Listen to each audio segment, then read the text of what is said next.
E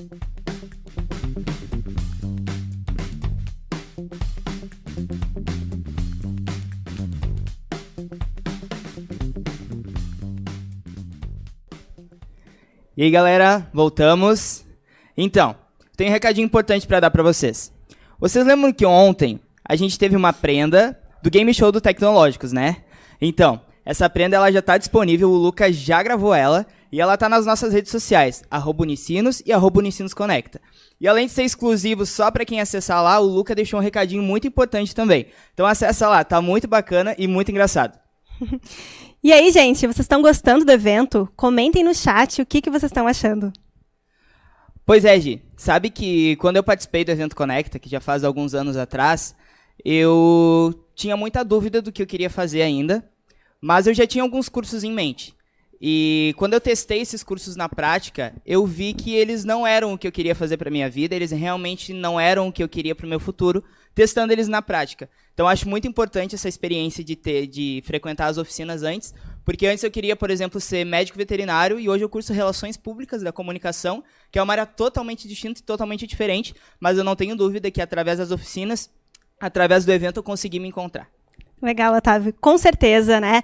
Conseguir experienciar, experimentar o curso na prática antes de se inscrever, antes de começar, é essencial, ajuda muito. E aqui, ó, dica de egressa, dica de quem já passou por tudo isso. Aproveitem muito essa oportunidade, aproveitem o evento e fiquem tranquilos, porque é um processo difícil, né? Essa escolha do curso é complicado e a gente está aqui justamente para ajudar a tornar um pouquinho mais fácil, um pouquinho mais leve, porque eu garanto que esse processo de escolha pode ser muito legal.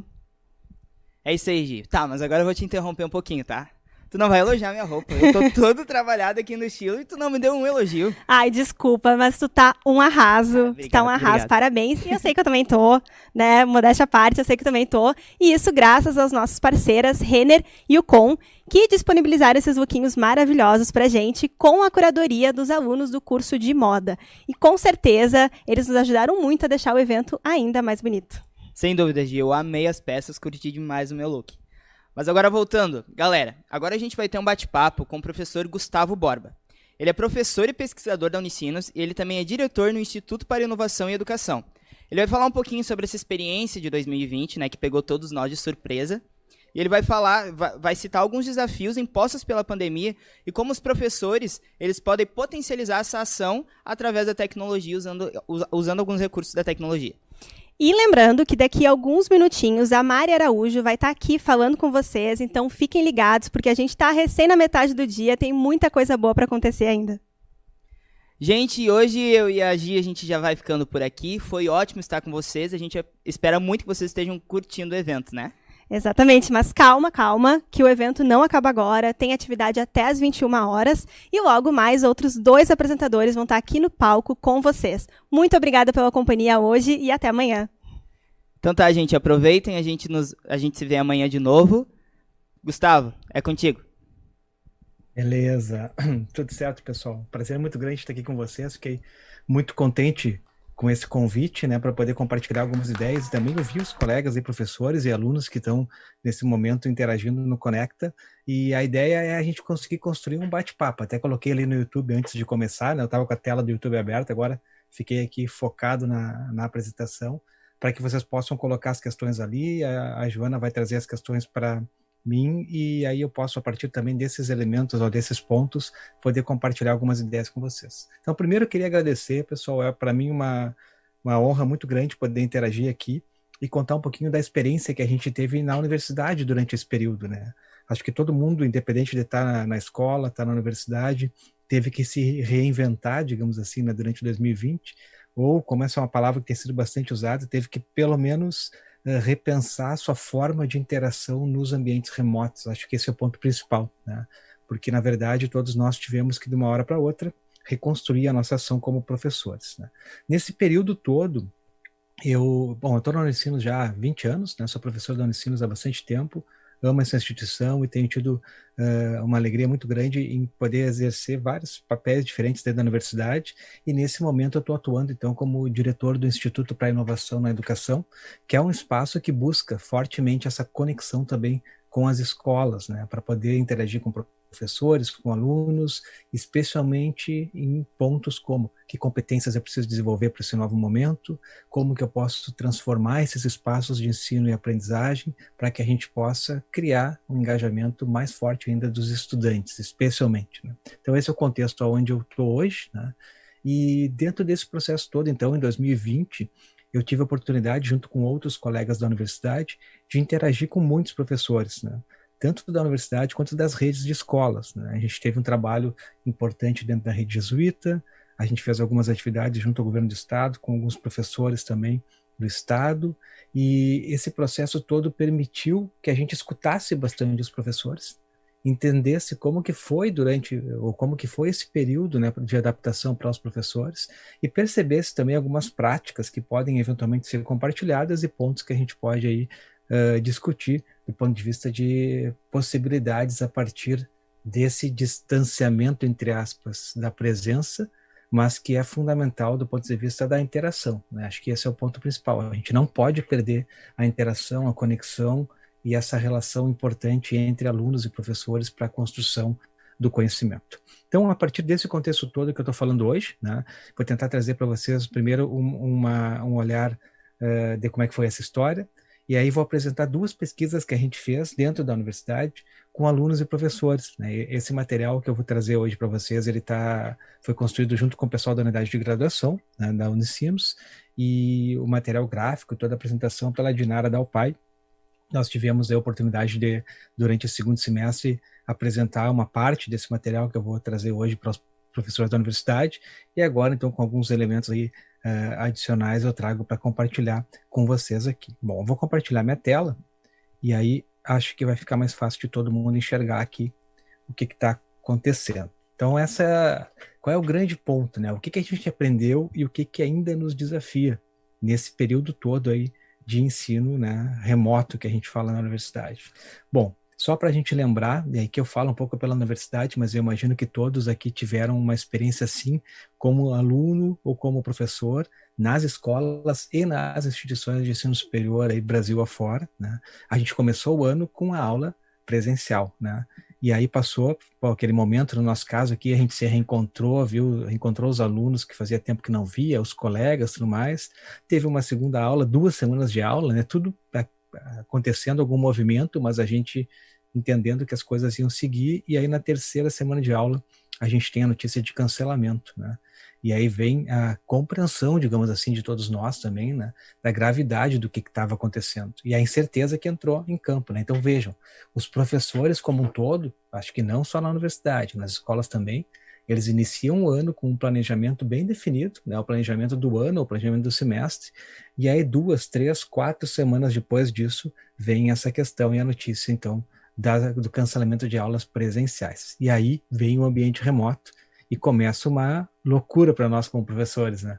Quem está aqui assistindo hoje, a professora vai se identificar com esses sentimentos que estão aqui expressos, né? E também com esse monte de tecnologia que acabou invadindo, digamos, o nosso espaço de interação com os alunos, né? Então, a primeira coisa que eu, por exemplo, como professor, que eu tentei entender é como que eu posso agora, que eu estou aqui distante, né, fazer o melhor possível para me conectar com meus alunos e continuar um processo de construção do conhecimento, né? E a pergunta que eu me fiz naquele momento foi o que eu posso fazer de diferente para qualificar ainda mais, né, o momento de interação com os alunos. Eu vou falar um pouco mais sobre isso, mas esse é o ponto principal, né? Não se tratava de replicar a aula presencial, mas de pensar diferente para poder agregar um valor ainda maior para os estudantes, né? Então, nessa quarta semana veio esse monte de coisa, né? Vai se usar essa ferramenta ou aquela, enfim, muitas práticas. A gente começou rapidamente na Unicinos, e acho que todas as escolas que estão aqui representadas e universidades devem ter passado pelo mesmo processo. Nós começamos um planejamento de formações semanais, né? E aí a Mônica Pia aqui na Unicinos foi fundamental para isso, né? Então, a cada semana a gente, até hoje tem, né, lives e outras atividades para a gente manter ativa essa comunidade de prática e de troca, né? E a partir então desse processo todo, a gente definiu como que seriam então as avaliações para frente, né? E se definiu então que o semestre todo ele seguiria daquela forma. Depois se definiu então que a gente ficaria assim no caso da Unicinos o ano todo. E agora então a gente tem que ainda pensar como que vai ser 2021, né? Mas o que acontece, né? No final do primeiro semestre, o primeiro semestre foi um semestre de adaptação. O primeiro semestre foi um semestre de reconhecimento de novas práticas e possibilidades, não novas porque elas estavam à disposição da gente, mas a gente não utilizava tão fortemente, né? Especialmente no ambiente remoto, como professores, eu posso dizer isso, né? Eu, por exemplo, não interagia com a maioria das ferramentas que eu acabei utilizando no primeiro semestre, mas a gente acabou, assim, testando essas ferramentas na prática, né? Vendo o que servia, o que não servia, e adaptando muitas vezes essas atividades e ferramentas à realidade dos nossos alunos, né? Começou a aparecer no nosso dia a dia aula síncrona, assíncrona, né? A questão do momento com os alunos e o momento que eu deixo uma gravação para os alunos, né? Começou a aparecer ferramentas que eu posso construir um diálogo com eles, mesmo não estando sincronamente com os alunos, e assim por diante. E aí também começou a aparecer um outro fator, que era o que é necessário efetivamente ser síncrono, né? Para que eu possa explorar da melhor forma essa interação com os alunos, para aí sim, nesse espaço, construir engajamento, trabalhar nessa conexão para gerar maior valor e o aluno também se engajar em outras atividades. Eu estou olhando do ponto de vista de professor, mas a gente teve, por exemplo, do lado dos alunos, o mesmo processo. Imaginem que eles chegaram na aula, tiveram 1, 2, 3 semanas de aula, né? E aí tiveram a incerteza do que ia acontecer e uma carga certamente muito maior, a princípio, né, do que eles teriam dentro da sala de aula, porque a gente também começou a ter essas atividades todas complementares, assíncronas, para apoiar o processo de ensino-aprendizagem dos alunos. Isso falando dos alunos que têm acesso à tecnologia, né, porque muitos estudantes no nosso país ainda não têm acesso, e aí sim ficaram com essa questão ainda, né, do ponto de vista dos seus processos de aprendizagem, e que impactam certamente na vida de muita gente ainda no Brasil. Tá? Mas o que eu vou mostrar para vocês agora é uma pesquisa que nós fizemos aqui com alunos nossos, né, e com professores nossos, né? Então a gente tentou mapear como que foi esse processo, que ferramentas os professores utilizaram, o que a gente acha que conseguiu aprender e como que a gente percebeu também a relação com os alunos dentro e fora da sala de aula. Então eu vou mostrar para vocês algumas coisas aqui, como eu comentei, uma pesquisa puxada aí pela unidade de graduação da universidade, né? E que nesse caso aqui contou com mais de 1.000 respondentes, né? Então a gente estava trabalhando basicamente aqui com a ideia e com o foco em entender o uso das tecnologias e a experiência proposta pelos professores nesse ambiente virtual, né? Então nós perguntamos para os alunos sobre essas questões e recebemos uma série de questões relacionadas a esse questionário. Então aqui só para a gente ter uma ideia geral, né? Os alunos, a maioria deles, né, sempre identificou um esforço muito grande dos professores, né, em trazer novas ferramentas, em tentar construir interação diferente, em criar oportunidades distintas, né? Mas, obviamente, isso se traduziu também numa maior vontade do aluno de estar engajado, mas não necessariamente, não sempre dá para dizer isso se traduziu em algo que teve o impacto esperado, né? Até na pesquisa a gente tem uma sinalização muito forte aqui de alunos muito satisfeitos ou satisfeitos com a experiência das aulas remotas. A maioria apontou isso, né? Mas sempre é bom a gente olhar para os pontos também que não são tão legais assim, né? Então, comentários que nós recebemos aqui, ó. Por exemplo, a questão da sobrecarga, né? Os professores entregando 1 zilhão de conteúdo muitas vezes, né? Uma outra pessoa, estou achando ótimo o desempenho dos professores. Uma outra pessoa, alguns professores passam do horário da aula, não dão intervalo. Eventualmente até eu passei por isso, né? Quando tu tem uma atividade de 3 horas apresentando alguma coisa, interagindo e tudo mais, a gente precisa ter um respiro, um descanso, né? E às vezes isso não aconteceu. Eu coloco a minha aula como uma aula que teve esse processo também, né? Eventualmente o acesso às tecnologias mais complexo, né? A questão da família, porque na verdade a gente não escolheu esse home office que a gente acabou vivendo, né? Então, se para os professores foi impactante, para os alunos também foi impactante, né? Ele está em casa agora com a família, alguns alunos têm filhos, têm filhas, e acabam por conta disso, né, tendo um impacto maior naquele momento da aula, né?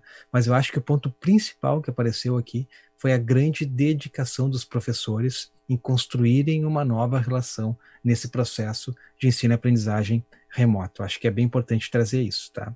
A gente também fez algumas entrevistas com os alunos, né? E essas entrevistas foram com poucos alunos, porque era uma atividade mais qualitativa, né, para tentar buscar um pouco mais de subsídio, né?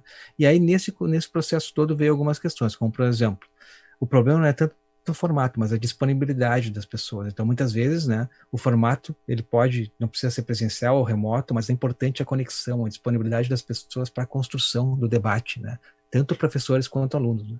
Eu acho que eu tenho lido algumas pesquisas sobre isso, e recentemente eu li um artigo que apontava para isso, né, com um estudo do Canadá, que dizia a importância, claro que o meio ele é relevante, se é presencial, se é online, se é remoto, enfim, mas o mais importante é a questão da interação. A gente não pode perder essa conexão. E aí aparece um pouco isso aqui, né? Os professores precisam ser presentes, o ponto que veio aqui, né? Unicinos é a nossa casa, a saudade do campus, né? E como, eventualmente, a ferramenta, no nosso caso é o Teams, né, acabou ajudando o professor a continuar construindo essa conversa com os alunos. Né? Então, do ponto de vista geral, né, o que ficou para nós de percepção dessas pesquisas foi um esforço muito forte dos professores, né, uma necessidade de aprendizado também nossa como professor ao longo do tempo, então, porque muitas coisas acabaram não acontecendo da melhor maneira, e a sensação, no final das contas, dos alunos de que seria interessante fazer um curso que ele tem a presencialidade, porque com a presencialidade também eu ganho o espaço da conversa, eu ganho o espaço do acaso, eu ganho o espaço de encontrar o outro fora da sala de aula, mas também a questão da virtualidade, porque com a virtualidade eu tenho a flexibilidade, eu tenho a possibilidade de fazer algo diferente e assim por diante. Né? Então, esses dois elementos, eles apareceram de uma maneira importante assim nessa pesquisa, e acho que aqui esse slide ele meio que sintetiza isso, né? Dá para a gente enxergar isso aqui, tá? Do ponto de vista dos professores, né? A gente tem bem mais informação aqui para compartilhar com relação aos professores, né? E a gente trabalhou aí com praticamente 500 professores, 478 professores, a maioria deles do campus São Leopoldo da Unicinos, né? Porque é o campus maior, com uma atividade ainda mais intensa, digamos assim, do ponto de vista de sala de aula. Mas muitos professores dão mais do que uma atividade acadêmica, ou mais do que uma disciplina, como muitos falam, né? Então, a gente conseguiu atingir nessa pesquisa 927 atividades acadêmicas, ou seja, os professores, e aqui mostra um engajamento muito legal dos professores também, né? Eles se colocaram à disposição para responder sobre a sua prática, com que intuito? Para mostrar para a gente, né, como que aconteceu esse processo e compartilhar a experiência. Acho que esse é o ponto principal. 2020 é um ano que mostrou para nós ainda mais a importância de construir comunidades de prática, né? E acho que o que a gente tem que pensar até aqui enquanto comunidade que dialoga com a questão da educação, né, é como que a gente pode construir comunidades que colocam as escolas em debate, colocam os professores em conversa sobre temas que são relevantes para todos nós, né? Então aqui eu vou mostrar para vocês uma parte dessa pesquisa interna nossa, mas que está aqui, né, e que expressa um pouco esses resultados, né? A gente perguntou o tempo de docência, então vocês podem ver aqui, né, que muitos professores, avancei aqui sem querer, que muitos professores que responderam, né, eles tinham aí mais do que 10 anos de casa, né? Então vejam que a maioria dos professores tinha mais do que 10 anos de casa, o que mostra que é legal ver que os nossos professores com mais tempo de casa estão também relatando práticas diferentes e inovadoras, né? Então acho que esse foi um negócio muito legal, mostrando o engajamento dos professores da universidade, né? Bom, alguns dados que a gente conseguiu resgatar aqui, né? Primeiro, nós perguntamos sobre as práticas durante o primeiro semestre, né? Então, que tipo de aula a gente trabalhou, se encaminhou a leitura ou não, apresentação de trabalho, enfim, e aqui está a lista de coisas que os professores de alguma forma utilizaram, né? A gente destaca aqui algumas delas, por exemplo, a importância do trabalho em grupo, a grande maioria dos professores teve esse espaço, né? A questão que para mim foi muito relevante no caso das minhas atividades acadêmicas, que é trazer palestrantes externos ou convidados externos, né? Então, 1/3 aqui praticamente das respostas apontou para isso, né? Que seria um momento onde eu posso acessar um professor ou alguém que está no mercado, alguém que é da área que eu estou dando aula e que mora fora de Porto Alegre, fora de São Leopoldo, mora fora do estado e eventualmente até fora do Brasil, né? No meu caso, em outros professores que eu sei que a gente teve essa oportunidade no Unicinos, a gente acabou trazendo palestrantes de fora, até permitindo para os alunos terem também essa experiência de aulas em inglês em alguns momentos, né? A questão das atividades extensionistas, que são atividades que têm um impacto forte nas comunidades. Aqui a professora Isamara Alegretti é uma das pessoas que puxa forte isso, né? e ela e a Aline estão hoje num núcleo que trabalha com a questão da extensão, e também projetos colaborativos entre cursos, né? Então a gente destacou esses, mas poderia destacar outros tantos, né?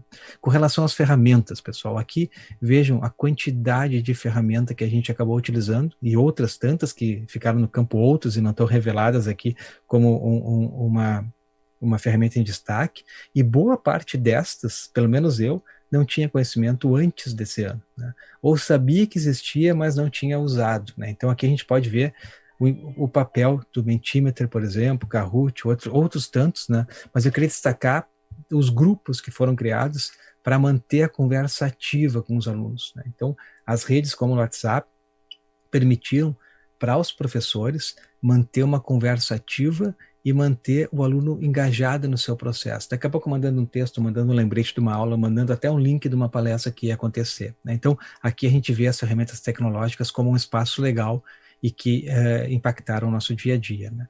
Com relação à avaliação, a avaliação é um ponto sempre, né, delicado, quando a gente fala de educação, e agora, nessa questão do ambiente remoto, ficou ainda mais complexo isso, né? Então, vocês vejam como que os professores trabalharam, né? Muitas atividades, claro, como questionário, entrega de arquivo e tudo mais, mas é importante ver aqui, ó, autoavaliação, portfólio e um diário, por exemplo, de bordo de como as atividades foram se desenrolando ao longo do tempo, né? Então, acho que é legal a gente perceber isso aqui e que está dentro aí do contexto da construção dos professores. Eu vou só dar uma paradinha aqui para ver se tem alguma coisa no nosso chat. Eu não sei se alguém me avisa quando aparecer uma questão ali, porque chat eu não consigo deixar aberto aqui na tela, e aí depois eu posso pegar ali, tá? Bom, segundo os professores, né, quais são os desafios para os alunos? E aí quem é professor aqui pode corroborar ou não com esses pontos, e os alunos podem também questionar isso, né? Alguns desafios: não estar no campus ou na escola. Isso pode ser um desafio, né? Porque na realidade isso acaba impactando bastante, né? Dependendo do tipo de atividade, né? Do ponto de vista de ter o foco para aquela atividade. Então esse é um ponto que apareceu como desafio, né? Agora eu abri aqui, a Joana vai me avisar quando tiver, perfeito. Esse pode ser um desafio importante, tá? A necessidade de ter uma maior autonomia para o aprendizado, né? Ou seja, a gente não tem o professor ali naquele momento da aula do ladinho conversando, então eu preciso ter uma autonomia para esse processo. Mas na minha compreensão, a gente acabou, eu sinceramente tenho que dizer isso para vocês, né? Talvez tenham sido os semestres onde eu me senti mais próximo dos alunos da graduação, especialmente, do que em outros, porque eu não falo com eles só no dia da minha aula. Por exemplo, amanhã de manhã tem aula no design, e durante a semana toda a gente tem algum tipo de interação, de troca de informação, enfim, né? Claro que isso ocupa mais a nossa atividade, mais os professores e eventualmente também os alunos, mas se a gente consegue trabalhar isso de uma maneira que não é para onerar os alunos e professores, e sim para construir um engajamento coletivo, isso tem total sentido, né? Então aqui tem outros pontos, mas isso de novo é a visão dos professores com relação ao tema, né? Vantagens para os alunos, né? A questão da flexibilidade do tempo, então se eu não posso estar na aula hoje, eu posso ver amanhã, por exemplo, um vídeo gravado, né? A questão do deslocamento, que era um tempo também entre aspas perdido que as pessoas tinham, né? E a flexibilidade espacial, que se revela de várias formas, às vezes não é tão simples assim, especialmente para quem não tem um espaço muitas vezes adequado para acompanhar as aulas, né? Bom, alguns dados qualitativos, né? A gente perguntou para os professores sobre a questão do planejamento, competências que a gente tem que ter. Então aqui vem um ponto que eu queria entregar também como um valor hoje. O que a gente aprendeu sobre ser professor e as principais aprendizagens de uma maneira geral, né? Então a gente tem dois grupos principais aqui, né, de respostas, né? Primeiro, pessoas que entendem que a atividade acadêmica ministrada por eles precisa de encontros presenciais para desenvolvimento pleno das competências. Então tem alguns professores que dizem, olha, essa atividade aqui laboratorial, por exemplo, eu preciso ter algumas atividades presenciais. E um outro grupo que acredita que os aprendizados adquiridos permitiram desenvolver as competências então esperadas, né, dentro das atividades, né? Aqui, por que eu preciso de encontros presenciais, tá? Então aqui agora a gente perguntou para os professores, tá? Mas qual é a vantagem ou a função do encontro presencial, né? E algumas coisas que apareceram. Falta a saudade dos alunos, né? Então a gente se sente muito por não haver esse contato direto, né? Então, especialmente, por exemplo, aqui em turmas introdutórias, né? É legal estar próximo do aluno, entender quem é essa pessoa, construir um diálogo, né? Para que ele possa até reconhecer os seus caminhos, o seu percurso dentro do curso, né? Então esse foi um ponto que apareceu bem importante, né? Aulas laboratoriais, como eu comentei antes, né? Que também é uma outra forma, um outro espaço necessário, né? Bom, o que a gente aprendeu, então, pensando na questão das atividades, né? Primeiro, a importância da metodologia, né?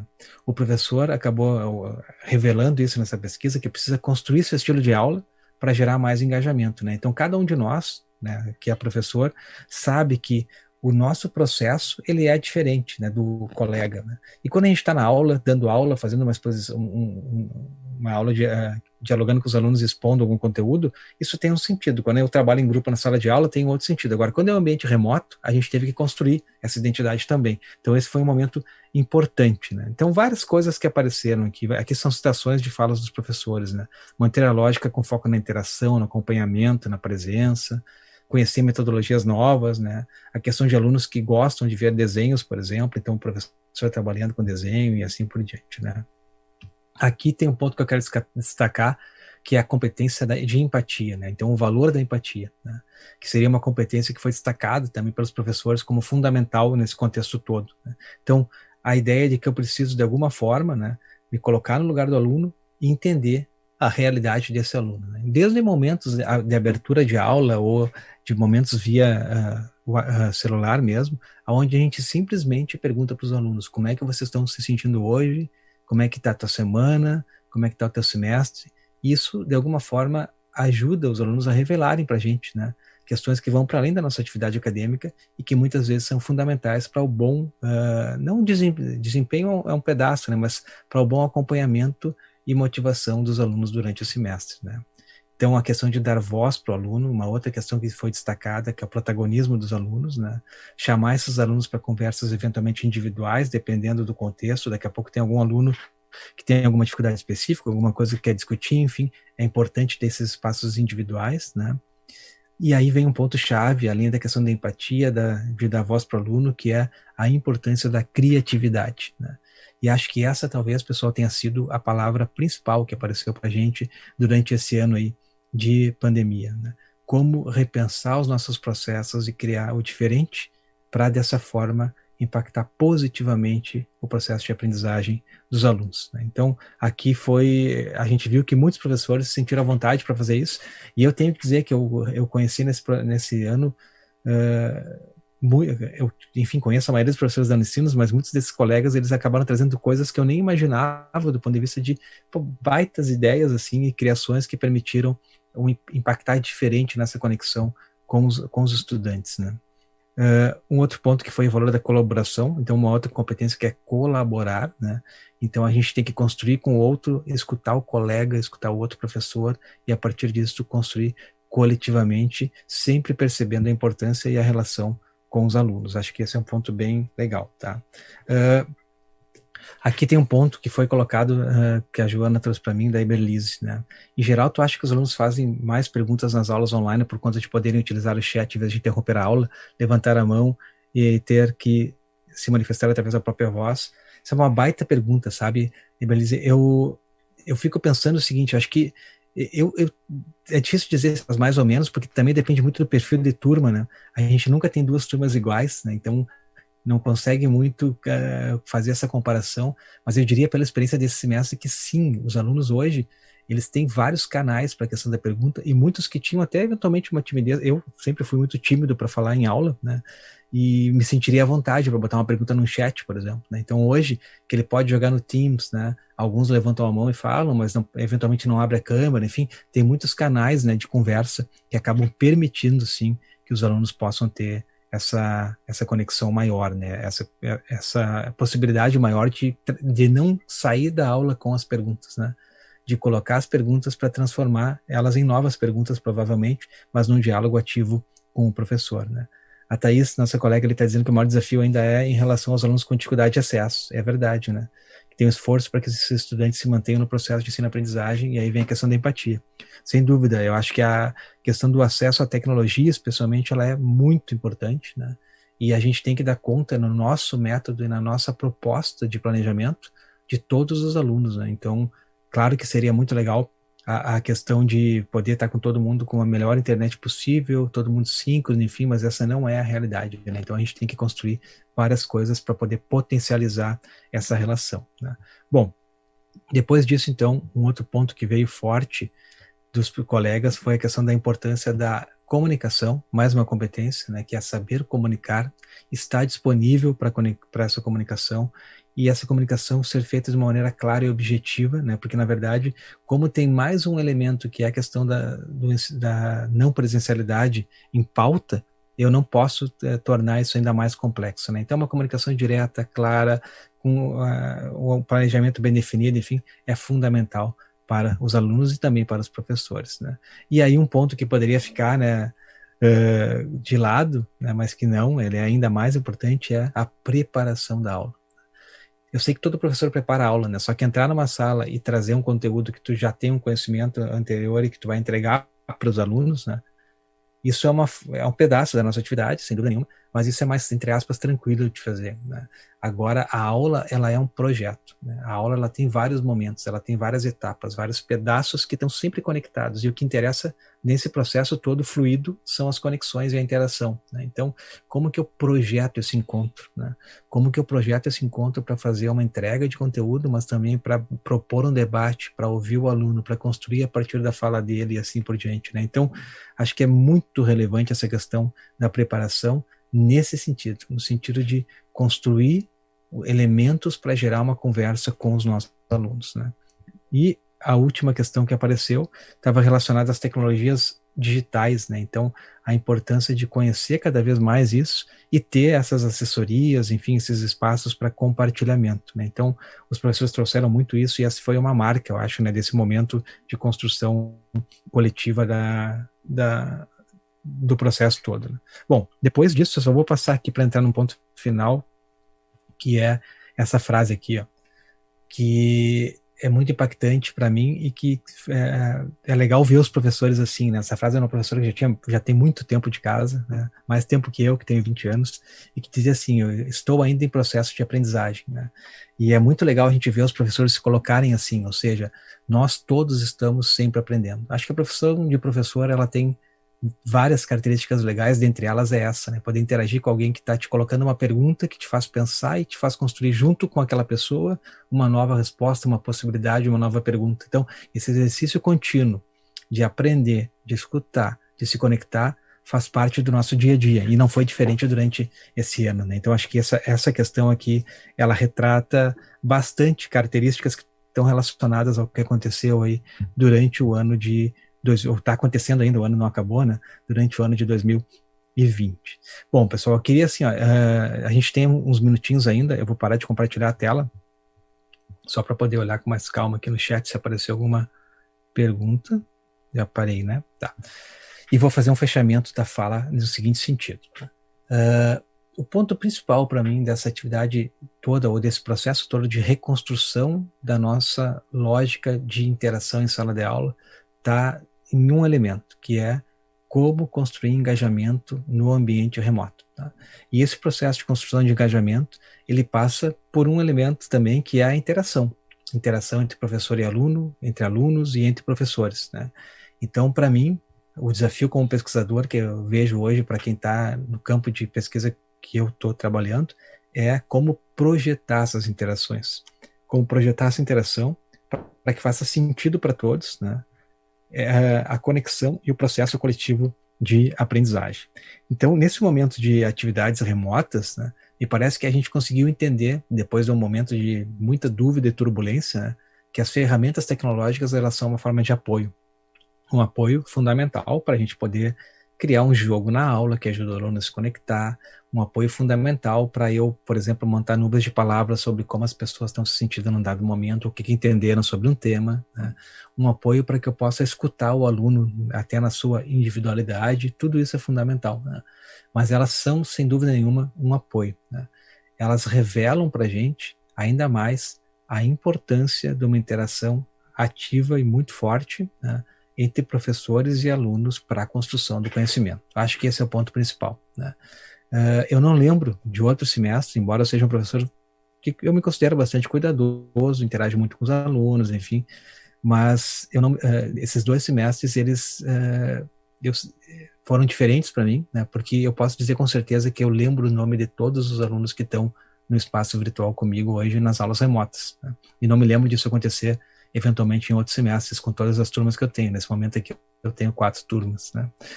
E às vezes a gente tem turmas grandes e não consegue ter essa percepção do todo, né? E no ambiente remoto, talvez esse seja uma questão, porque além da aula aqui síncrona, como a gente estaria tendo agora, né, numa palestra, a gente tem outras ferramentas que permitem para a gente essa conexão com o aluno. Então, para mim, utilizar as ferramentas como um meio para construir engajamento é o fundamental, né? O engajamento, ele depende ainda do professor e dos alunos, né? E o professor é o elemento que tem que despertar isso, né? É a variável, digamos assim, que tem que despertar isso. Então, para mim, por isso que nunca vai, na minha visão, né, a gente vai sempre ter o máximo de relevância à função do professor. O que acontece é que ao longo do tempo o professor ele vai se transformando e mais competências aparecem, né? Então, para mim, hoje, a gente tem que desenvolver novas competências para interagir ainda mais no ambiente remoto e construir o conhecimento com os alunos. Mas a função do professor, ela é central. Então, eu queria colocar isso como um elemento ou como uma questão para ficar para vocês, né? E entender que nesse momento todo, nesse período todo, o desafio tem sido compreender as tecnologias e usar as tecnologias a favor dessa interação para construir engajamento. E o engajamento que facilita o processo de aprendizagem. Eu acho que esse é o ponto principal que eu queria deixar como mensagem para vocês aqui, e dizer que eu vejo hoje, enfim, as escolas, as universidades preocupadas com isso, né? E dentro da Unicinos a gente tem um espaço para quem está ouvindo aqui, que eu queria compartilhar com vocês, que é um espaço de conteúdo, tá? Eu vou abrir aqui só para deixar essa janela como uma mensagem final, e vai aparecer aqui agora, né? Que é o nosso Instituto para a Inovação na Educação. Então, lá dentro, pessoal, esse instituto ele foi criado esse ano, né, uma atividade, num projeto que envolveu um pedido do reitor da universidade, envolveu várias pessoas, especialmente a nossa decana da Humanidades, e aí ficou dentro da unidade de graduação, sob liderança do padre Sérgio, que é o nosso diretor, e hoje eu estou trabalhando nesse espaço. E aqui nesse site, que vocês estão vendo agora, né, a gente tem unicinos.br/Instituto Inovação, sem acento, né, tudo Inovacão, tudo certo, né? Tudo junto. Se vocês entrarem, vão ver vários espaços de conteúdo. Por exemplo, a gente tem um podcast que já está na 16ª semana agora, com pessoas da área da educação falando sobre esse momento. Então aqui está a nossa decana, por exemplo, na semana passada, falando sobre o valor humano em tempos de crise, né? Então esse aqui é um espaço legal. A gente tem um MOOC, né, gratuito para professores, que pode gerar um espaço aqui de construção também do conhecimento. A gente tem alguns livros, por exemplo, aqui um livro de empreendedorismo social, e temos um outro livro que chama A Escola na Pandemia, que não são livros do Instituto, mas são livros eu faço parte como um dos autores aqui, e tem várias outras pessoas importantes aí do ambiente educacional, como a Cláudia Costin, né, que é uma professora importante da FGV, o Paulo Baroni, né, que é um grande pesquisador também brasileiro, que fala um pouco, o Jorge Aldi, da PUC-RS, que é um grande parceiro e também superintendente da PUC, que fala um pouco sobre a sua visão da escola e da universidade nesse momento. Então aqui é um espaço de muito conteúdo relevante que a gente foi juntando, né, e que vocês podem, quem tiver interesse, acessar e compartilhar também com as pessoas que vocês julgarem que podem ter interesse nisso, né, e se quiserem acompanhar especialmente o nosso podcast ali, assinem no espaço que vocês costumam ouvir música, que vale muito a pena, são podcasts curtos aí de 30 minutos, na maioria deles, para uma vez por semana trazer um pouquinho de inspiração e compartilhamento aí de histórias, né, sobre o que está acontecendo nesse momento. O nosso podcast de amanhã, já vou antecipar, é um podcast que vai sair amanhã, e é com a Mônica Tim, né, que é a CEO da Elefante Letrado, foi diretora do Colégio Israelita, né, e a Mônica, então, eu conversei com ela ontem sobre todo esse contexto das plataformas digitais aí no momento de pandemia, e acho que quem escutar vai curtir bastante. Bom, pessoal, o que eu tinha para trazer para vocês era isso, eu espero que tenha sido legal, assim, e eu fico à disposição se alguém mais quiser fazer alguma questão ainda, né, e eu vejo que a Thaís aqui, Thaís, curtiu, Thaís? Bom, que bom, não tô te vendo, mas que bom saber que tu tá aqui e te rever, pelo menos, pelas mensagens aqui, muito legal estar contigo. E eu fico à disposição, pessoal, se alguém tiver interesse em bater um papo depois, me procurem, meu e-mail é gustavoborba@unicinos.br, e a gente pode combinar aí de interagir à medida enfim, daqui a pouco vocês querem me contar uma história, como é que foi uma experiência, e eu acho bem legal quando isso acontece, porque também eu aprendo bastante nessas interações. É isso, pessoal. Agradeço e fico aí à disposição.